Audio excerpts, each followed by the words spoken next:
les pays de l'Afrique se sont basés sur le plan d'action de Lagos, qui déterminait à ce que les pays investissent au moins 1% de leur PIB dans la recherche et le développement. Et cet accord a été établi en 1980 jusqu'en 2000.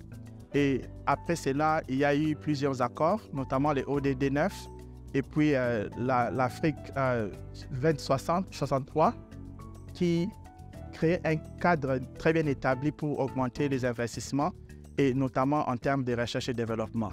Une image simple, on se rend compte que les pays de l'Afrique centrale et de l'Afrique de l'Est sont un peu en retard en termes d'innovation.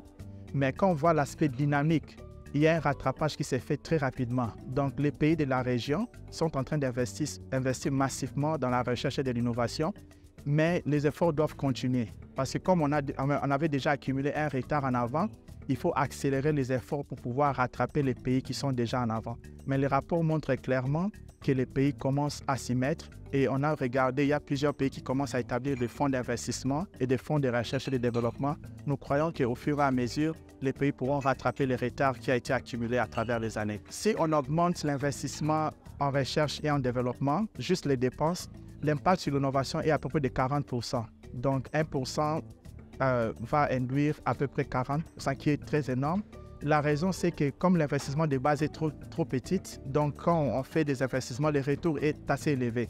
Et en termes d'impact sur la diversification, donc on a montré que l'investissement, par exemple, en innovation des produits, a un impact assez large sur les exportations et sur la survie en exportation. Et la survie en exportation est un indicateur très pertinent pour la diversification. En termes de procédés qui coûtent aussi assez moins cher, on voit aussi des impacts très significatifs.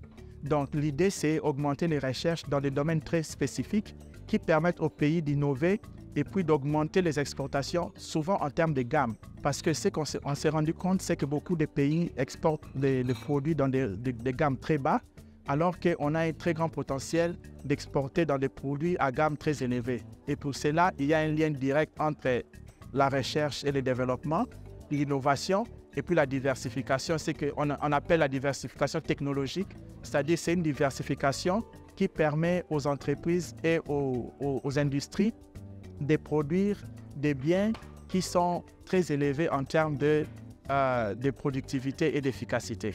Nous avons établi deux types de recommandations. Il y a une recommandation en termes de financement et il y a un autre groupe de recommandations en termes de mise en place institutionnelle.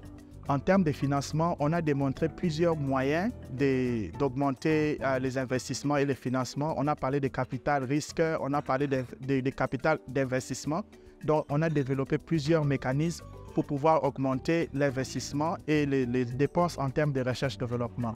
De l'autre côté, sur l'organigramme institutionnel, nous avons beaucoup plus parlé d'une cohabitation entre les universités, c'est-à-dire là, on crée les connaissances avec comme sous-bassement le ministère de l'Éducation, avec les entreprises qui utilisent les innovations avec comme sous-bassement le ministère de l'Industrie, de l'Économie ou du Plan. Cette symbiose-là va nous permettre d'avoir une organisation au milieu, ce qu'on appelle le venture capital ou le capital risque.